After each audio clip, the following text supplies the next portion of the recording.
नमस्कार, state news bulletin में आप सभी का बहुत बहुत स्वागत है। मैं आपके साथ हर्ष चौधरी। बुलेटिन की शुरुआत करने से पहले एक नजर बुलेटिन की अहम सुर्खियों पर।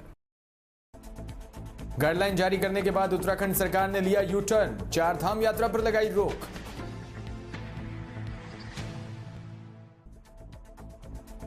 पांच जनों के खिलाफ दहेज हत्या का मामला दर्ज, मांगासर गांव में विवाहिता की संदिग्ध अवस्था में मौत।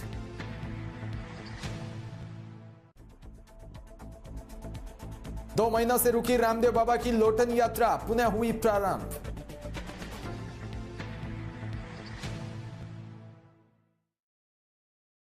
और खबरें विस्तार से। उत्तराखंड में हाईकोर्ट के दिशा निर्देशों से अलग चार धाम यात्रा के लिए गाइडलाइन जारी करने के बाद अब प्रदेश सरकार ने यू टर्न ले लिया।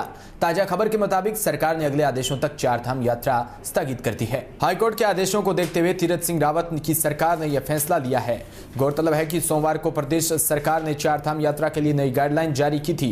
इसमें आगामी 1 जुलाई से यात्रा शुरू करने की बात कही थी। बता दें कि सोमवार को उत्तराखंड हाईकोर्ट ने 1 जुलाई से होने वाली चार धाम यात्रा पर रोक लगाने के साथ राज्य सरकार को आधी अधूरी जानकारी देने पर जमकर फटकार लगाई थी। यही नहीं, हाईकोर्ट ने सरकार को आदेश दिया कि वह भक्तों के लिए चार धाम लाइव दर्शन करने का इंतजाम भी करे। वहीं इस मामले की सुनवाई की अगली तारीख को लाइव दर्शन के इंतजाम पर रिपोर्ट देने के भी आदेश दिए थे।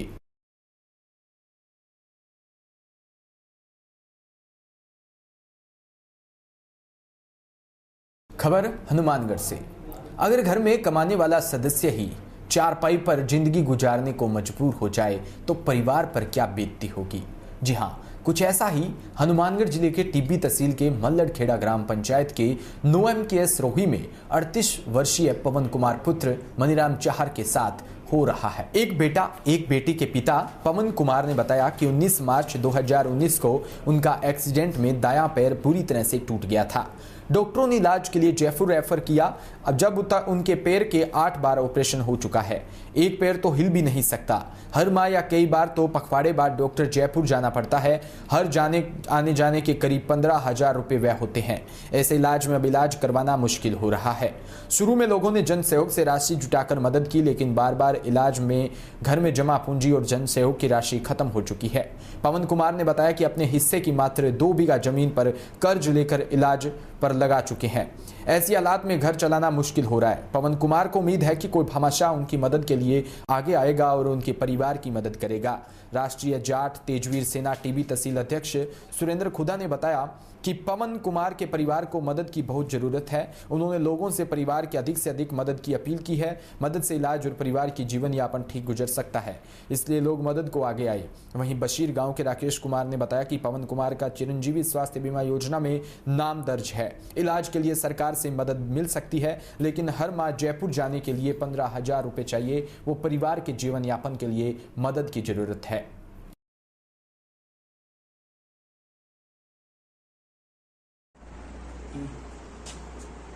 आज हम मल्लड़खेड़ा के अंदर एक किसान भाई पवन कुमार, जिनका पिछले 2 सालों से एक ट्रैक्टर के साथ दुर्घटना हुई थी, जिस दुर्घटना के अंदर इनका एक पैर है जो वो पूरी तरह से क्षतिग्रस्त हो गया है, जिसका बार बार इलाज चल रहा है।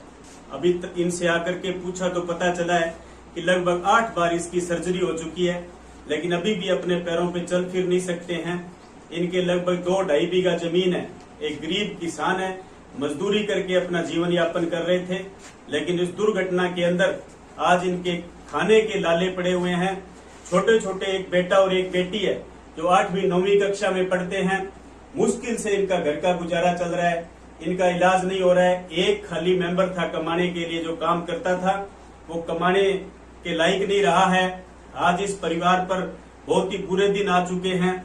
मैं समाज के लोगों से अपील करता हूं, मैं सुरेंद्र खड्डा समाज के लोगों से अपील करता हूं कि आप आकर के ये NOMKS मल्लड़खेड़ा की रोई में ढाणी है भाई पवन की, आकर के इनकी मदद करें, इनका आर्थिक सहयोग करें, ताकि इनका इलाज हो सके और वापिस अपने पैरों पे खड़े होकर के अपने परिवार का लालन पालन कर सके।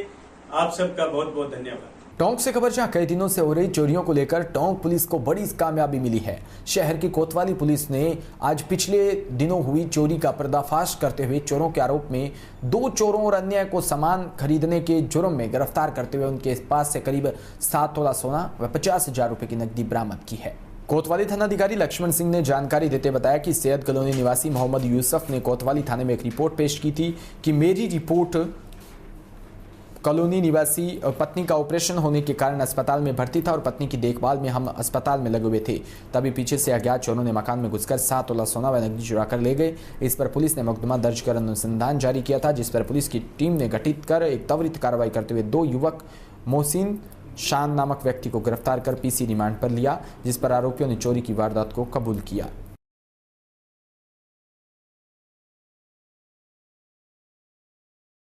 चोरों को पकड़ने में किसने भी कार्रवाई अंजाम दिया।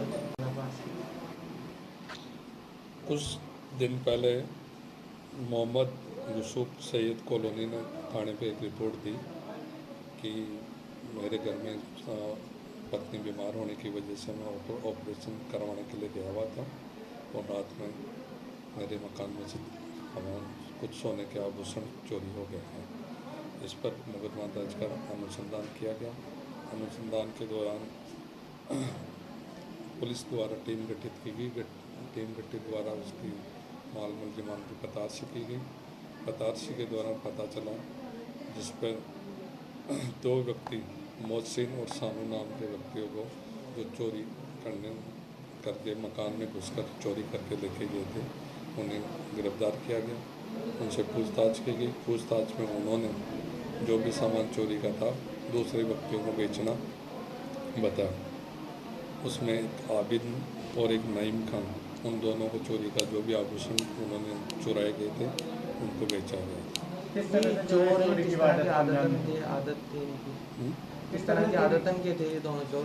ये इनका तरीका वारदात मकानों की खिड़की या और रोशनदानों को तोड़ के अंदर घुसते हैं और घुसने के बाद जो भी सोने मकानों को टारगेट विशेष रूप से किया जाता है। और इसलिए हाँ, इसमें सान नाम के जो और अपराधी है मुलजिम है उसके खिलाफ में पूर्व में भी 2-3 मुकदमे दर्ज है और उसमें भी इसके खिलाफ विभिन्न धाराओं में चालान पेश किया गया है। न्यायालय में 4 दिन चल रहे हैं। इनसे क्या क्या बरामद किया गया? इनसे मुस्तगिस के मुताबिक बताए अनुसार लगभग सारा ही सामान बरामद हो चुका है। मुस्तगिस ने अपनी प्रथम सूचना रिपोर्ट में बताया था कि मेरा 7 तोले सोने का सामान जिसमें एक हार, चैन, लॉकेट, कानों की झुमकियाँ 3 जोड़ी, नाक की बाड़ी ये शामिल है और 16,500 रुपये भी उसने चोरी होना बताया था, जिसमें हमने पूरा सामान मुलजिम की निशानदेही से बरामद कर लिया है। जैसी हालत में सामान था मूल रूप में बरामद हुआ और चोरी के सामान के पैसे इनको देने पर उसमें से 50,000 रुपये भी हम पुलिस ने जब्त किए हैं। सरदार शहर से खबर जहां पुलिस थाने में 5 जनों के खिलाफ दहेज हत्या का मामला दर्ज हुआ। महिला सेल चूरू डीएसपी ओम प्रकाश गोदारा ने बताया कि अजीत सर निवासी शिशपाल राजपूत ने रिपोर्ट दी कि 15 फरवरी 2015 को उसकी बेटी प्रीत कंवर की शादी मांगासर निवासी पृथ्वी सिंह के साथ की थी। शादी में हैसियत से अधिक दहेज दिया, फिर भी शादी के बाद तंग व परेशान करने लगे। इसकी जानकारी प्रीति ने कई बार दी, जिस पर 10 दिन पहले उसकी बेटी प्रीति कंवर 2 दिनों के लिए पीहर अजीत सर आई थी और बताया कि ससुराल पक्ष के लोग अधिक दहेज के लिए ज्यादा परेशान कर रही हैं, कभी भी जान से मार सकते हैं। रविवार को दोपहर 12 बजे बेटी प्रीत कंवर का फोन आया और अपनी मौसी को बताया कि ससुराल पक्ष के लोग उसे जान से मारने की योजना बना रहे हैं, आप लोग आकर उसे बचाएं। इस दौरान फोन कट गया और उसके बाद करीब 3 बजे प्रीत कंवर व देवर नरपत सिंह का फोन आया कि प्रीति कंवर को हार्ट अटैक से मौत हो गई। वह परिवार के लोगों को लेकर मांगासर गया तो मालूम हुआ कि उसकी बेटी प्रीति कंवर की वो मौत फांसी से हुई है। उसने पुलिस को सूचना दी। इस पर पृथ्वी सिंह, ससुर शोदान सिंह, सास चंदा कंवर, देवर धनी सिंह व नरपत सिंह राजपूत निवासी मांगासर ने दहेज के लालच में हत्या कर फांसी पर लटका दिया। पुलिस ने दहेज हत्या का मामला दर्ज कर जांच शुरू कर दी।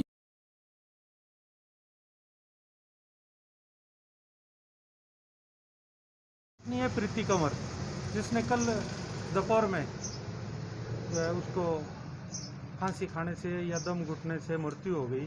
उसके बाद उसके पिताजी ने पुलिस थाना सरदार शहर में मुकदमा दर्ज करवाया है कि भी मेरी बच्ची को दहेज की डिमांड को लेकर के और उसको मार दिया है या उसने फांसी खा ली है। इस बाबत मुकदमा दर्ज करवाया था उसके पिताजी ने, जिसका अभी पोस्टमार्टम करा करके डेड बॉडी ससुराल पक्ष को सुपुर्द की है, जिसके बारे में पोस्टमार्टम रिपोर्ट आते ही खुलासा हो पाएगा कि मृत्यु का कारण क्या है और उसके अनुसार आगे अनुसंधान करके कार्रवाई की जाएगी। लड़के पिताजी क्या नाम है? लड़की के पिताजी का नाम शिषपाल सिंह है, जो अजीतसर का रहने वाला है। दोनों ही परिवार खेतीबाड़ी करने वाले हैं और प्रीति कंवर का जो पति है पृथ्वी सिंह, वो गाड़ी की ट्रक ड्राइवरी करता है। मेडिकल बोर्ड से पोस्टमार्टम करवा दिया है और पोस्टमार्टम रिपोर्ट संभवतः शाम तक आ जाएगी और उसके बाद अनुसंधान किया जाएगा आगे। और अभी दाग होने के पश्चात मौके की घटना की स्थिति देखी जाएगी, घटनास्थल का अवलोकन किया जाएगा, उसके बाद आगे की कार्रवाई की। कोई सुसाइड नोट वगैरह मिला कुछ? सुसाइड नोट अभी मैं जाऊंगा मौके पर, मांगा सर, वहाँ देखेंगे। लेकिन कल डिप्टी साहब नरेंद्र जी और SHO सरदार सर गए थे, लेकिन सुसाइड नोट की जैसी कोई बात सामने आई नहीं है अभी तक। शाहपुरा से खबर, जहां अपनी मनोकामना व देशवासियों को फैल रही वैश्विक महामारी से निजात दिलाने को लेकर टोडा रायसिंह टोंक के गांव निम्होड़ा के रामधन मेघवंशी द्वारा चौथी यात्रा बूंदी जिले के रामेश्वर महादेव से दंडवत करते हुए अखंड ज्योति झांकी के साथ बाबा रामदेव जी की यात्रा 3 जनवरी से शुरू हुई। 19 अप्रैल को कंचेन खुर्द चौराहे पहुंची। देश के ज्यादा सी राज्य में फैल रही कोरोना महामारी के बढ़ते कहर को लेकर यात्रा बंद कर दी थी, जिसको पुनः अखंड ज्योति के साथ शुरू हो गई है। रामधन बाबा की यह लोटन यात्रा विभिन्न जिलों से होती हुई लगभग 3 साल में जैसलमेर के रामदेवरा पहुंचेगी। आज मैंने यात्रा वापस चालू कर दी और रामेश्वर महादेव जी से चलकर मैं कनेक्शन चौराया। आज के करीब 2 महीना पहले कोरोना महामारी से मैंने यात्रा बंद कर दी थी और 1 किलोमीटर मैंने प्रतिदिन चलता था। तो मेरा कहना तो यही है, सभी को आदेश की पालना सरकार से अनुमति का दस्तक रखे और पूरा मास्क का सरकार की पुलिस प्रशासन का आदेश का, अधिकारी कलेक्टर का, SB की सरकार से मान्यता के सभी जनताओं को मेरा निवेदन है कि मैं आज यात्रा चालू प्रारंभ हो गई। जो मैंने रामदेवरा 3 साल में मैंने रामदेवरा पहुंचूंगा और मैंने यात्रा का मकसद लेके आज इस कोरोना को देखते हुए मैंने बहुत तकलीफ से इस राजस्थान, इस धरती के अंदर ने बहुत दुख पाने के बाद में मैंने रामसा पीर से भी अरदास की थी, भाई इस जो महामारी कोरोना है उसको बाबा रामसा पीर मेरे विश्वास से पूरा मिटाएगा और पूरा विश्वास से इस धरती का मकसद मिलेगा, इस प्रजा का जन्मदिन सुख संपत्ति शांति से रहेगा। अलवर से खबर, जहां आज जिलेट कंपनी के द्वारा 60 से 65 लाख की कीमत का ऑक्सीजन प्लांट गीतानंद शिशु चिकित्सालय को भेंट किया। पीएमओ ओम प्रकाश मीणा ने बताया कि यह प्लांट जल्द ही इंस्टॉल कर दिया जाएगा, जिसमें तकरीबन 500 लीटर ऑक्सीजन का प्रोडक्शन होगा। प्लांट जो आ चुका है, सेटअप कब से लग के कब से प्रोडक्शन स्टार्ट हो जाएगा? तो गीतानंद शिशु चिकित्सालय के लिए ऑक्सीजन प्लांट जिलेट कंपनी की ओर से आया है। इसकी कीमत लगभग 67 लाख रुपये है और ये ऑटोमेटिक प्लांट रेक्स कंपनी का है। इसके लिए जिला प्रशासन और जो यहाँ के मंत्री जी हैं, माननीय भगत साहब जी हैं, इन सबके सहयोग से, इनके आशीर्वाद से इस अस्पताल को ये प्लांट मिला है और ये अति शीघ्र ही शुरू होने वाला है। और जल्दी ही शुरू होने के बाद यह शिशु चिकित्सालय में मरीजों को ऑक्सीजन जो सिलेंडर से मिलती है उससे निजात मिलेगी और हर बेड पर ऑक्सीजन मिलने की कोशिश होगी।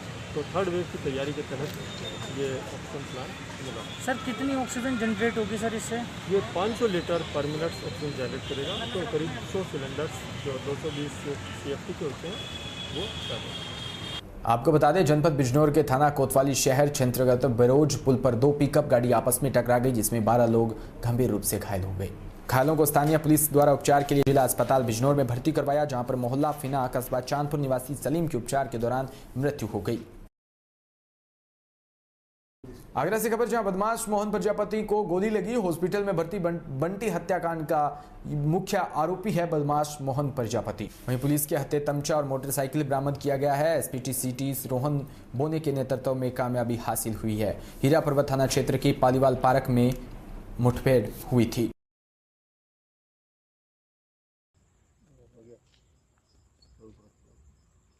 सर 24 घंटे में दूसरा इनकाउंटर है, अब किस मामले में इनकाउंटर हुआ? देखिए, सेंट जोन्स जो कि हरिपर्वत थाना क्षेत्र में पड़ता है, उसके पीछे एक जैन हॉस्टल है। वहाँ पे एक व्यक्ति की लगभग 15-20 दिन पहले मृत्यु की सूचना पुलिस को प्राप्त हुई थी। उसकी डेड बॉडी वहाँ पे मिली थी। सर उसका पत्थर से कुचल दिया गया था और टॉयलेट के अंदर उसकी बॉडी पुलिस को बरामद न हुई थी। जो इसमें जो मेन शक जाहिर न हो रहा था वो मोहन प्रजापति, उसी का दोस्त, जिसके साथ उसने जिसकी रूम थी, जिसके साथ उसने बैठ के वहाँ पे शराब पी थी और ये जो सारी चीज़ें की थी, उसके ऊपर शक न जाहिर हो रहा था। ये 25,000 रुपये का इनामी भी है। 25,000 रुपये का इनाम इसके ऊपर घोषित न किया गया था। श्रीमान एसएसपी महोदय द्वारा लगातार इसमें टीम का गठन न करके जो है इसके ऊपर कार्रवाई करने के लिए आदेश उनके द्वारा प्राप्त हुए थे। आज एक सूचना मिली थी कि मोहन प्रजापति इसी तरीके की एक अन्य घटना को कारित करने के लिए इसी क्षेत्र में, हरिपर्वत क्षेत्र में आ रहा है। पुलिस द्वारा घेराबंदी, नाकाबंदी की गई। जब इसकी मोटरसाइकिल आते हुए दिखाई दी थी तो इसको वार्निंग दी गई रुकने के लिए, पर नहीं रुका तो इसने बाद में फायरिंग शुरू कर दी। जवाबी कार्रवाई में इसके पुलिस को भी फायरिंग करनी पड़ी अपने आत्मरक्षा के लिए। इसको गोली लगी है पैर में। प्राथमिक उपचार के लिए एसएन मेडिकल कॉलेज इसको भिजवाया गया है। और साइको टाइप का एकदम किलर है। देखिए, पहले भी इसके ऊपर 2 मुकदमे इसी तरीके के पंजीकृत, जिसमें ये 2 बार जेल जा चुका है। इसी तरीके का मर्डर, सर कुचलने के कभी इसी तरीके से मोडस ऑपरेंडी इसकी हत्या करने का है। 2 बार ये जेल पहले भी जा चुका है।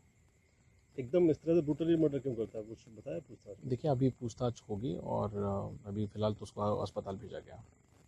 उत्तर प्रदेश के रायबरेली से खबर, जहां जनपद के खीरो थाना क्षेत्र के अंतर्गत खीरो से सेमरी मार्ग पर दुबेन खेड़ा गांव के पास मोटरसाइकिल व ट्रक की आमने सामने भिड़ंत हो गई, जिसमें मोटरसाइकिल सवार 2 युवक बुरी तरह से घायल हो गए। उन्हें पुलिस की मदद से सामुदायिक स्वास्थ्य केंद्र खीरो लाया गया, जहां से दोनों की स्थिति को नाजुक देखते हुए जिला अस्पताल रायबरेली रेफर कर दिया।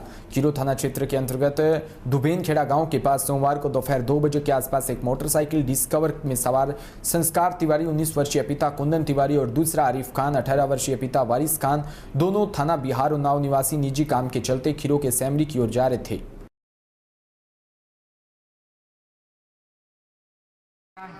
कहाँ आए थे आप? बिहार उन्नाव। यहाँ कहाँ पे आए थे? यहाँ ड्रिल मशीन लेने आए थे। अच्छा, तो वापसी जा रहे थे? Yes sir. तो एक्सीडेंट सामने से हुआ ट्रक से? Yes sir. तो 2 लोग थे? 2 लोग थे। दूसरे का क्या नाम? संस्कार तिवारी। उत्तर प्रदेश के एटा से खबर, जहां लूट चोरी की योजना बना रहे 5 शातिर अभियुक्त गिरफ्तार कर लिए गए। गिरोह बनाकर चोरी की 9 घटनाओं का खुलासा किया। भारी मात्रा में सोने चांदी के आभूषण भी चोरों से बरामद किए गए। पीतल के बर्तन और 24,200 नगद रुपए, मोबाइल फोन, अवैध असला, कारतूस बरामद किए गए हैं। लूट करने वाले गैंग का खुलासा हुआ है। क्या है ये पूरा मामला? ये थाना बागवाला पुलिस और स्वाट टीम द्वारा ये कार्रवाई की गई है। एक अंतर जनपदीय लुटेरों का गैंग और नकब जंग गैंग पकड़ा गया है। इसमें कुल 12 मेंबर हैं, जिसमें 5 की गिरफ्तारी हुई है। और ये जो मेंबर हैं फिरोजाबाद, एटा रहने वाले हैं। इसके अलावा कुछ इसके साथ ही जो बाहर हैं मैनपुर के रहने वाले हैं। तो एक अंतर जनपदीय गैंग है और कई जनपदों में इनका क्षेत्र बता हुआ है। ये भैंस चोरी, बकरा चोरी से लेकर के नकब जंग लूट की घटना कायद करते हैं। साथ ही साथ जो ट्रक जो चल रहे होते हैं जीटी रोड पर या अन्य रोड पर, पीछे से उस पर चढ़ करके उनका सामान गिरा कर उसको थाने काम भी करते हैं। और ये 5 लोग गिरफ्तार किए गए हैं। 2 इसमें थाना जफसान क्षेत्र के हैं और 2 सकीर क्षेत्र रिजर्व का है और 7 तो वैसे फरार चल रहे हैं। इनके द्वारा 9 चोरी घटनाओं का इकबाल किया गया है और उन 9 चोरी घटनाओं के माल बरामद हुए हैं। और इनके पास से आला नकब के साथ साथ तमंचा आदि चीज़ें बरामद हुई हैं। ये जो पूरा गैंग आपने क्रैक किया है, कुछ लोग इसमें फरार भी हैं, तो उनकी भी धरपकड़ की जा रही है। ये एक बादशाह नाम का आदमी है जो थाना नारगी क्षेत्र का रहने वाला है, जिसका गैंग लीडर है, पूरा गैंग चला रहा है। पिकअप लेके निकलते हैं लोग, उसमें 5-7 लोग सवार होते हैं और ये पहले से ही अनरैकी करके टारगेट फिक्स कर लेते हैं और आकर के वहाँ पर नकब लगाते हैं, चोरी करते हैं, साथ ही साथ भैंस चोरी और बकरा चोरी का काम भी करते हैं। आपने जो अंतर जनपदीय गैंग बताया, कौन कौन से ऐसे जनपद थे जहाँ इन्होंने घटनाओं को कारित किया? ये भी बादशाह सिंह का जो बादशाह का जो मिला है अपराध, उसमें आपका आगरा का भी है, फिरोजाबाद का भी है, एटा है, मैनपुरी है, तो 4-5 जनपद अभी प्रकाश में आए हैं और इनका लंबा इतिहास है, उसकी पूरी जानकारी की जा रही है। Thank you. UP motor transport association की ओर से बढ़ते हुए डीजल के दामों के विरोध में प्रधानमंत्री के नाम जिलाधिकारी को ज्ञापन सौंपा। यूपी मोटर्स ट्रांसपोर्ट एसोसिएशन के जिला अध्यक्ष राजपाल यादव के नेतृत्व में जिला मुख्यालय पर प्रदर्शन करते हुए पिछले दिनों डीजल के दामों में बढ़ोतरी का विरोध जताया और काले दिवस के रूप में भी मनाया। जिलाध्यक्ष ने बताया कि भारत का सड़क परिवहन व्यवसाय आम आदमी अर्थव्यवस्था और राष्ट्रीय जीवन के रूप में एक आवश्यक सेवा प्रदाता है। यह देश के राजस्व में सबसे ज्यादा योगदान देने वाला, रोजगार सृजन के मामले में दूसरा सबसे बड़ा योगदान करता है। देश में लगभग 20 करोड़ लोग सड़क परिवहन क्षेत्र से जुड़े हैं या इस पर निर्भर करते हैं। सरकार से मांग है कि सड़क परिवहन से जुड़े लोग लॉकडाउन की वजह से पहले से ही भूखमरी की कंगाल पर है और डीजल की महंगाई से मर रहा है। अंचल का अध्यक्ष हूँ Uttar Pradesh motor transport association का। विगत 1 वर्ष में सरकार ने करीब 30 रुपये लीटर डीजल में बढ़ोतरी की है, जिससे हमारे व्यापार की कमर टूट गई है और लोग बाग भुखमरी कगार पर आ गए हैं। इसलिए हमने माननीय प्रधानमंत्री जी के नाम डीएम साहब के यहाँ ज्ञापन दिया है। इस पर हमारी सुनवाई होनी चाहिए। आज हमने 28 जनवरी को पूरे देश में all India motor transport union की तरफ से काला दिवस मनाया है। ऊपर से कहना यह है कि कच्चे तेल के दामों में बढ़ोतरी वहीं ऊपर से ही हो रही है, तो ऐसे में सरकार कैसे कम कर सकती है? ये गलत बात है। ऊपर से कोई कमी नहीं हुई है, कोई बढ़ोतरी नहीं हुई है।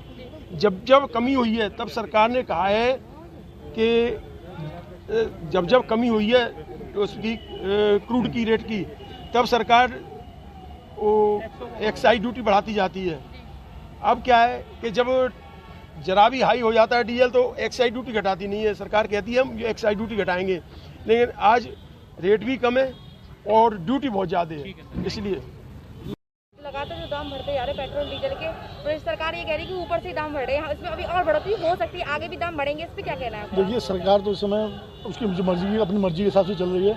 सरकार को देखना चाहिए कि किस तरह से ये जो जनमानस है, जनमानस के क्या क्या समस्या है, किस तरह से डीजल की जिस तरह से वृद्धि हो रही है, उस वृद्धि को रोकते हुए कम से कम इन ट्रांसपोर्टर की सुनवाई करनी चाहिए, क्योंकि हर व्यापार इस ट्रांसपोर्ट लाइन से जुड़ा हुआ है। बिना इस व्यापार ट्रांसपोर्ट लाइन के कोई भी काम हो नहीं सकता। डीजल की वृद्धि केवल ट्रांसपोर्टरों के लिए ही नहीं है, ये वृद्धि तो हर मानस के लिए, हर इस देश के नागरिक के लिए। तो इसे डीजल के पैसे में कमी करनी चाहिए। आगरा से खबर, जहां हत्या के बाद 2 करोड़ की फिरौती मांगने की प्लानिंग कर रहे आरोपियों ने पीपी किट में शव को ब्लैक सवर घाट पर जलाया। वहीं पुलिस को अहम सुराग मिले, जिसके बाद 5 लोगों को पुलिस ने उठा लिया। मृतक के पिता और शीता गृह मालिक के पार्टनर का बेटा हत्या में शामिल है। वहीं लेमिनेशन पेपर गले और मुंह पर लपेटकर हत्या की गई। शातिरों ने शव को ठिकाने लगाने के लिए फर्जी कोरोना रिपोर्ट का सहारा लिया। अर्थी के लिए फर्जी नाम रवि वर्मा के नाम से लिया। वहीं उसी पर्ची के आधार पर कोरोना डेथ दिखाकर ब्लेकेश्वर घाट पर अंतिम संस्कार किया। हत्या के पीछे लाखों के लेन देन की वजह बताई जा रही है।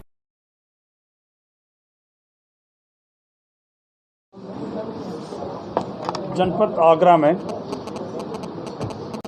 थाना न्यू आगरा का अंतर्गत 21/6/21 में एक लड़का है, उसका नाम सचिन चौहान है। वो गायब हो गया था, लगभग 3 बजे से गायब हो गया था और उसका परिवारजन ने पुलिस थाना पर आके सूचना दिया था। लगभग 22 तारीख रात 12 बजे, लगभग 22/23 का रात में उन्हें सूचना दिया था। हमारा लड़का लगभग 23 साल का लड़का है, वो घर से निकला था, वो अभी तक वापस नहीं लौटा, ऐसे उन्होंने एक शिकायत दिया था। उसके आधार पर तुरंत पुलिस ने गुमशुदा रिपोर्ट दर्ज किया है। गुमशुदा रिपोर्ट दर्ज करने के बाद अगले दिन पुलिस उसकी इन्वेस्टिगेशन शुरू किया है और इसके साथ साथ बाद में अगले दिन उनका परिवार से अच्छी पूछताछ किया। उनके पास एक कॉल उनका माँ ने उसका लड़का का मोबाइल से फ़ोन किया था। उसमें उनका दोस्त एक ने फ़ोन किया था, आपका लड़का बात करने का स्थिति में नहीं है। इसी के शक के आधार पर उस माँ का शक हुआ है। उसके बाद पुलिस के पास उन लोगों ने बताया, उसका पुलिस और गहरे से छानबीन किया है और पुलिस अपना टेक्निकल एविडेंस का आधार पर उनका साथी है, उनका दोस्त लोग का सबका ले आके इंट्रोगेशन किया है। अपना आगरा का एसटीएफ टीम और आगरा का लोकल पुलिस टीम का जॉइंटली वो पूरा टीम का वो दोस्त लोग का इंट्रोगेशन कराया। इंट्रोगेशन में उन लोगों ने कन्फर्स किया है उनका दोस्त है सुमित आसवानी और उनका साथियों लोग ने मिलके उसका सचिन का अपने आप बुलाया, ले गया, घर से ले गया उन लोग। वहाँ जाके न्यू आगरा थाना क्षेत्र में एक अकोना वाटर प्लांट है, वहाँ ले जाके उनके साथ उन लोगों ने दारू पिया। दारू पीने के बाद उनका वहाँ पे सफोकेशन एस्पेक्सिया कराने के लिए उसका पूरा सिर पे लैमिनेशन पेपर से कवर किया। उसके बाद कवर करके उसका हत्या कराया। हत्या करने के बाद इन लोगों ने उसी दिन रात उस लड़के का उनका पीपी किट वगैरह पहन के जाके बल्केश्वर घाट में जाके उसका कोरोना का मरीज कह के उसका अंतिम संस्कार करा दिया था। और इस घटना में हम लोगों ने इंट्रोगेशन में पता चला इन लोगों का मोटिव क्या है। इनका है कहना है जो सुमित आसवानी और सचिन चौहान दोनों अच्छी दोस्त है और उसके साथ बाकी 2-4 दोस्त लोग भी है। और इन लोगों का प्लान तो ये था इसका ले जाके किडनैपिंग करके मर्डर करके उसके बाद सचिन चौहान का पापा से 2 करोड़ प्रति मांगना था। ये पूरा घटना का हम लोगों ने खुलासा किया। पीपी किट की बात कहाँ से है? किसका ये प्लान था कि पीपी पहना है लेकिन पहचान में ना है, और कहाँ से परचेज हुई पीपी? जी इन लोगों ने वहाँ पे लोकल एक फार्मेसी था दिलीप मेडिकल स्टोर में उन्होंने खरीदा था। उनका योजना यह था वो पहले हत्या करके ले जाके कहीं ले जाएंगे, किसी की शक हो सकता है, इसीलिए उन्हें आजकल हमारा कोरोना से किसी आदमी शक नहीं कर सकता। जो कोरोना बीमारी कहेंगे तो जो घाट है जो अंतिम संस्कार होते हैं शमशान घाट, वहाँ कोई आदमी उनको पर शक नहीं हो सकते। इसीलिए उन्होंने बॉडी कार्ड छुपाने के लिए आसान से ये योजना बनाया था उन्होंने। हत्या करने से पहले क्या कोई भर्ती मांगी गई थी परिवारीजनों से? नहीं वो कुछ नहीं, वो तो उन्होंने 21 तारीख को बुलाया था, ले गया, दारू पिया सभी लोगों ने, उसके बाद उसी टाइम हत्या हो गया। उसके बाद उन लोग का प्लान था आज से वो नया सिम खरीद के मोबाइल खरीद के आज से उनका प्रवृत्ति मारना प्लान था। इनका प्लान क्या था पहले से ही? इनका प्लान हत्या का पहले से ही था और लगभग 20-25 दिन पहले इसका योजना था इन लोग को इस तरह का करने के लिए। बता रहे सर कि नाम भी बदला था इन्होंने, बल्केश्वर घाट पे अलग नाम दिया था, उसका मोबाइल लेकर के डिस्पोज करने के लिए भी व्यक्ति प्लानिंग के साथ कहीं बाहर गया था। ये तो उनका अपना प्लान है जो एविडेंस को मिटाने के लिए, उनके एविडेंस को मिटाने के लिए पुलिस को घुमाने के लिए उन लोगों ने ये काम किया था। क्यों वहाँ डेड बॉडी इसकी ओरिजिनल नाम पे करेंगे तो पुलिस पकड़ सकता है, जो सचिन चौहान का नाम को बुक करेंगे तो पता सकता है, सब आसान से पुलिस पकड़ जाएगी। और लड़का का मोबाइल कहीं इधर लोकल में कहीं मिल जाएगा तो पुलिस उनका साथ पहुँच सकता है। इसीलिए उन्होंने सब डिस्पोज करने के लिए अलग अलग जगह बाहर इस तरह का उन्होंने तो एविडेंस मिटाने के लिए ये सब प्रयास किया इन लोगों ने पुलिस को घुमाने के लिए। टोटल कितने आदमी पकड़े गए हैं? अब तक टोटल हमने 5 लोग गिरफ्तार किया है और उनसे कुछ पैसा रिकवरी किया है हम लोगों ने, और सबका मोबाइल रिकवरी किया, जो पर्सनल मोबाइल जो यूज़ हुआ हम लोग घटना के समय जो रखा था उसी की रिकवरी किया पुलिस ने, साथ साथ उनका मोटरसाइकिल भी रिकवरी किया पुलिस ने। इसके इन लोगों के ऊपर कोई अभी तक कोई आपराधिक विकास नहीं है, उसका हम बाद में छानबीन करेंगे। बिजनौर से खबर जहां धामपुर रोड पर तेज रफ्तार से अनियंत्रित कार तालाब में जा पलटी, जिससे सवार 2 महिला व कार चालक की मामूली चोट आई। राहगीरों ने कड़ी मेहनत के बाद पानी में डूबती कार में सवार दोनों महिलाओं व कार चालक को निकाला। सूचना पर पहुंची पुलिस ने राहत कार्य शुरू कर दिया। बिजनौर से आ रही थी, ड्राइवर को नींद आ गई। आपका क्या नाम है? मेरा नाम सत्यपाल सिंह है। क्या घटना हुई? मैं तो गांव में रहता हूँ। क्या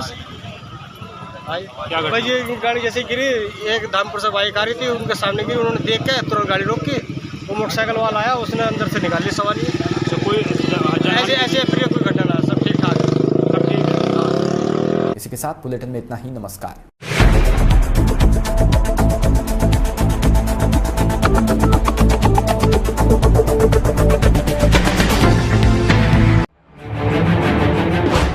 ना बेमतलब के मुद्दे